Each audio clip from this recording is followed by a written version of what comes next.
ये मानता हूं कि जिसके 70% से ऊपर है ये बहुत सेफ है। मतलब आप यूं कहिए कि इनका डेफिनेटली सिलेक्शन हो जाएगा, चाहे L1 हो चाहे L2 हो। कोई सब्जेक्ट एक आधा इधर उधर हो सकता है, बाकी सभी में।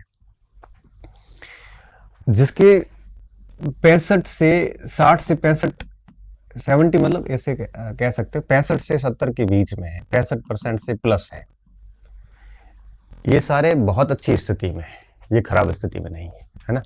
ये भी ऑलमोस्ट सेफ है, ये ऑलमोस्ट सेफ है यूं। और 60% से वो ऊपर है, प्लस है, ये एक अच्छी रेस में है, ये रेस से बाहर नहीं है। और 60% से नीचे क्या पता कट ऑफ रह भी जाए। मैं ये बात कर रहा हूँ एक प्रकार से ओबीसी जनरल ईडब्ल्यूएस की बातें कर रहा हूँ। अब प्लस माइनस 5% हो जाता है, कोई पता नहीं चलता कुछ भी। आप ये मान के चलिए अगर 60% आप रेस में मानिए, बाहर मत मानिए। 60 से नीचे हैं तो आप अपने आप को बाहर ही मानिए, ठीक है। 65% है तो ऑलमोस्ट सेफ मानिए आप, 70% है तो सेफ मानिए, ठीक है। ऐसा मान लेने से क्या ही जाता है आपका। हाँ, ये बड़े बड़े दावे नहीं करने मार्केट में कि मेरा सिलेक्शन हो जाएगा। सर ने कहा है कि 60% वाला रेस में है, ये वो। मैंने सिलेक्शन का नहीं कहा, मैंने कहा आप रेस में है और मेरिट ऊपर नीचे होती तो आपका सिलेक्शन भी हो जाएगा, कुछ भी हो सकता है, ठीक है। तो आप जिस भी कैटेगरी में है उन सभी के लिए मैं ये बात करने जा रहा हूँ, ठीक है। L1 के पास सबसे अच्छा ऑप्शन है, क्योंकि उनके पास बीएड तो है नहीं, तो उनके पास टीचिंग की अब सारी वैकेंसीज बंद है आगे। उनके लिए सबसे अच्छा ऑप्शन है अभी SI व RS। अगर आपकी प्रशासन में छोटी मोटी रुचि है, चाहे पेपर खराब हुआ है चाहे पेपर बढ़िया हुआ है, तो आप इस तरफ जा सकते हैं। क्यों? क्योंकि SI की वैकेंसी 750-800 पोस्ट की वैकेंसी है, 2023 के आखिर में आएगी, 24 में पूरी होगी। ऐसे कैसे SI की RS की वैकेंसी भी है जो कि 650-700 पोस्ट की वैकेंसी है, जून जुलाई में आएगी, तो वो भी 25 में पूरी होगी, सॉरी 24 में पूरी होगी। तो 23-24 में दोनों वैकेंसी जो है वो आपके आने की पूरी संभावना है और पूर्ण भी होगी, ठीक है। अब आप इसकी तैयारी करने से क्या, देखो SI और RS की तैयारी लगभग सेम ही है, प्री पेपर तो सेम ही है और मेंस पेपर थोड़ा सा डिफरेंट है। इसकी तैयारी करने का फायदा क्या है? फायदा ये कि अगर इसमें सिलेक्शन नहीं भी होता है तो भी आपका जनरल स्टडी इतना अच्छा हो जाएगा कि आप दूसरे किसी एग्जाम को भी दोगे ना तो वो आपके दायरे में आ जाएगा। तो इसमें कोई परेशानी आपको नहीं होगी, बड़े आराम से इसको आप करिए, दिल से करिए, क्योंकि हाल फिलहाल आपके सामने इसके अलावा कोई ऑप्शन भी नहीं है। एक ऑप्शन आपका ये है। ये किसको अपनाना है? ये उसको अपनाना जिसका प्रशासन में रुचि भी हो और जिसको लगता है कि मेरा पेपर बहुत बढ़िया हो रखा है, ठीक है, मेरा सिलेक्शन हो जाएगा, उनको सीधा इस तरफ चले जाना चाहिए। पहला ऑप्शन है। दूसरा ऑप्शन है LDC, जिसका CET क्लियर है, जिसका ये पेपर ठीक नहीं गया है L1 का, जिनको लगता है कि ये अभी हाल फिलहाल मेरे से हो नहीं पाएगा, तो वो LDC की तरफ भी जा सकता है, क्योंकि LDC में भी आप योग्य हैं, ठीक है। और अगर आपको लगता है कि LDC की योग्यता मैं पूरी नहीं कर रहा हूँ या फिर मेरे LDC का सिलेबस मेरे अकॉर्डिंग नहीं है, तो फिर आपके पास ये भी एक ऑप्शन है, ठीक है। इसके अलावा तीसरा ऑप्शन रहता है कि L1 की तैयारी करना, ठीक है। अब वापस अगर अपन L1 की बात करें तो ये अभी हाल फिलहाल पॉसिबल इस समय तो नहीं है। हालांकि 12,000 पद क्रिएट हुए हैं, 4-5,000 6,000 पद L1 के होंगे उसमें, ये है। बट ये भी कब भर्ती पूरी होगी? मुझे लगता है कि 2023, 24, 25, क्योंकि एक साल में तो आज तक कोई सरकार की कोई भर्ती पूरी नहीं हुई, तो ये हो सकती है, बट इसको अभी बहुत टाइम लगेगा। तो जब टाइम लगता है, आप हाल फिलहाल अभी L1 का सिलेबस छोड़े हुए हो, तो आपका मन भी नहीं बनेगा इसकी तरफ, है ना। मन इसलिए नहीं बनेगा कि वापस वही किताबें पढ़ना थोड़ा सा आपको बोरियत सा महसूस करवाएगा, इसलिए ये थोड़ा मुश्किल होता है। ये आप कब करना, जब भर्ती आने की प्रक्रिया में हो, आपको लगे कि हाँ भर्ती आ जाएगी, जल्दी आ जाएगी। इससे पहले एक बार रीट भी करवाएंगे, क्योंकि नए बच्चों को शामिल करेंगे, रीट होगी। आपने जिसने रीट कर ली है वो तो सर्टिफिकेट अब आजीवन चलेगा ही चलेगा, लेकिन जो नए बच्चे हैं, है ना, जिन्होंने पिछली रीट नहीं दे पाए, पात्र नहीं थे, उनके लिए एक नई रीट होगी। रीट के बाद में जाके अध्यापक भर्ती परीक्षा होगी, तो उसको काफी टाइम लग जाएगा। और मैं मानता हूं कि आपको इस परीक्षा, ये भर्ती जब आएगी 4-5-6 महीने मिल जाएगी, उस समय इसकी तैयारी कर लेना। अभी से इसकी तैयारी में आपका जोश नहीं बन पाएगा, ठीक है। तो ये बाद में देखना, अभी आप LDC करो। अगर आपको लगता है कि पेपर खराब हुआ है, इसका सिलेबस मेरे पक्ष में है, CET क्लियर है, तो इसकी करनी चाहिए।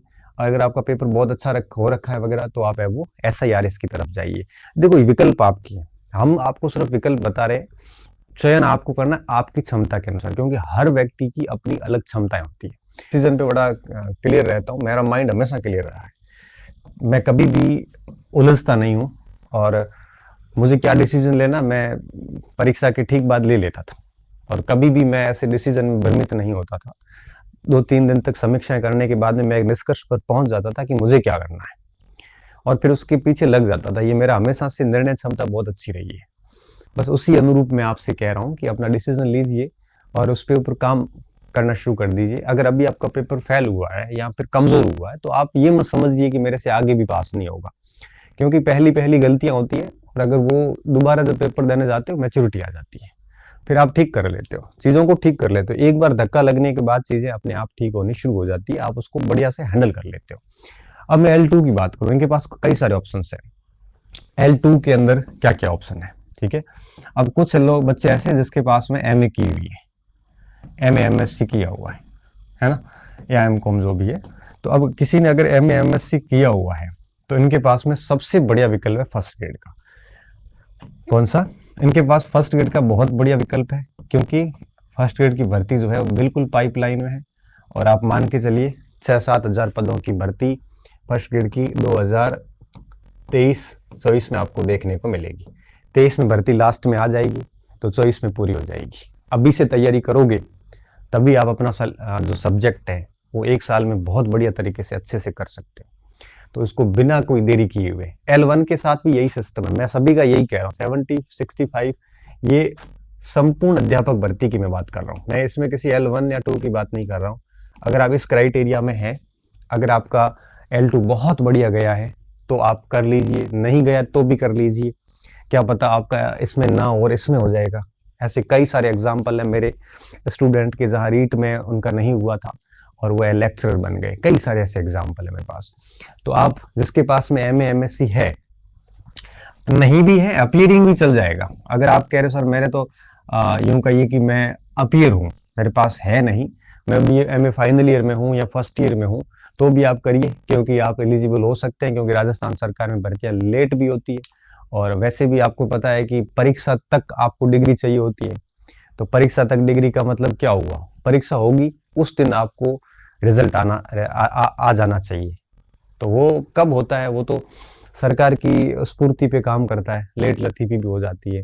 तो जिनके MA अपीयरिंग है, मुझे लगता है उनको बिना कोई देरी किए हुए तैयारी करनी चाहिए, क्योंकि वैसे भी उनके सामने दूसरा कोई एग्जाम नहीं है, ठीक है। इनके पास में सबसे बेस्ट विकल्प यही है फर्स्ट ग्रेड का।